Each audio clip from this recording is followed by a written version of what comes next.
بسم الله الرحمن الرحيم. ni ala toy jehina labolen tigi lahara hina sarakaralen tigi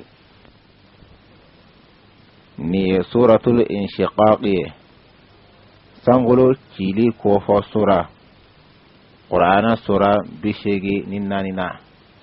ajigina maka aya mugani duru. إذا السماء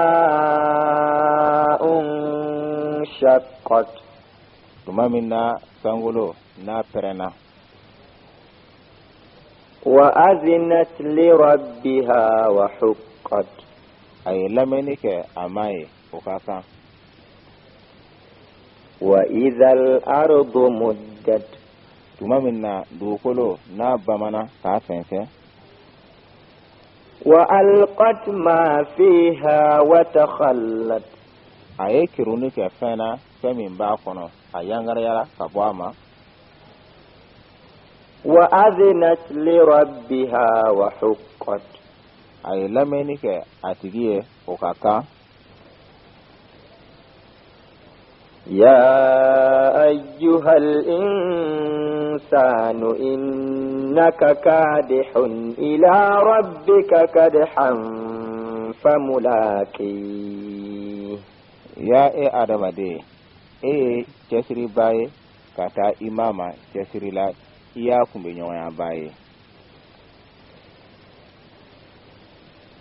فأما من أوتي كتابه بيمينه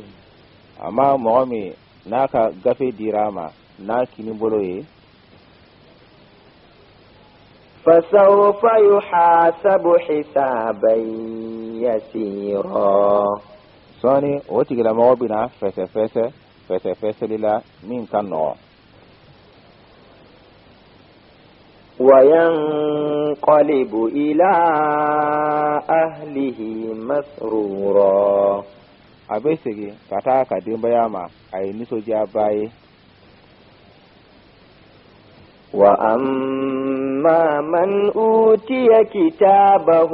وراء ظهره amma momi ni dili kerama akabara gafera akko kofe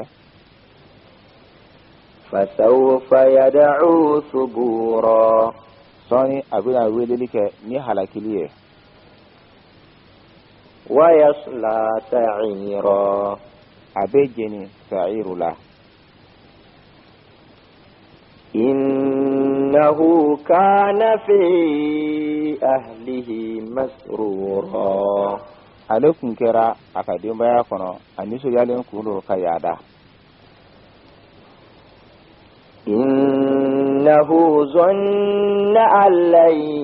يحور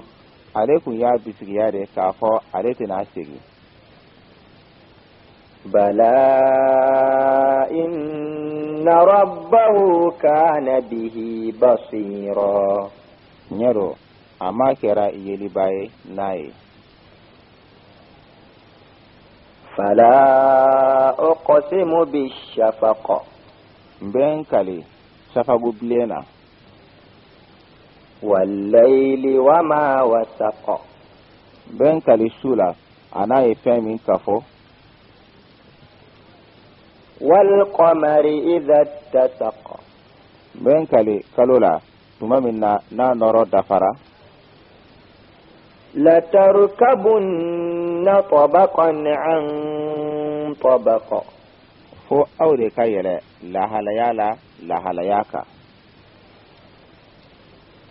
فما لهم لا يؤمنون monde buye no telimania وإذا قرئ عليهم القرآن لا يسجدون ni qur'ana kalana uka utesjuduke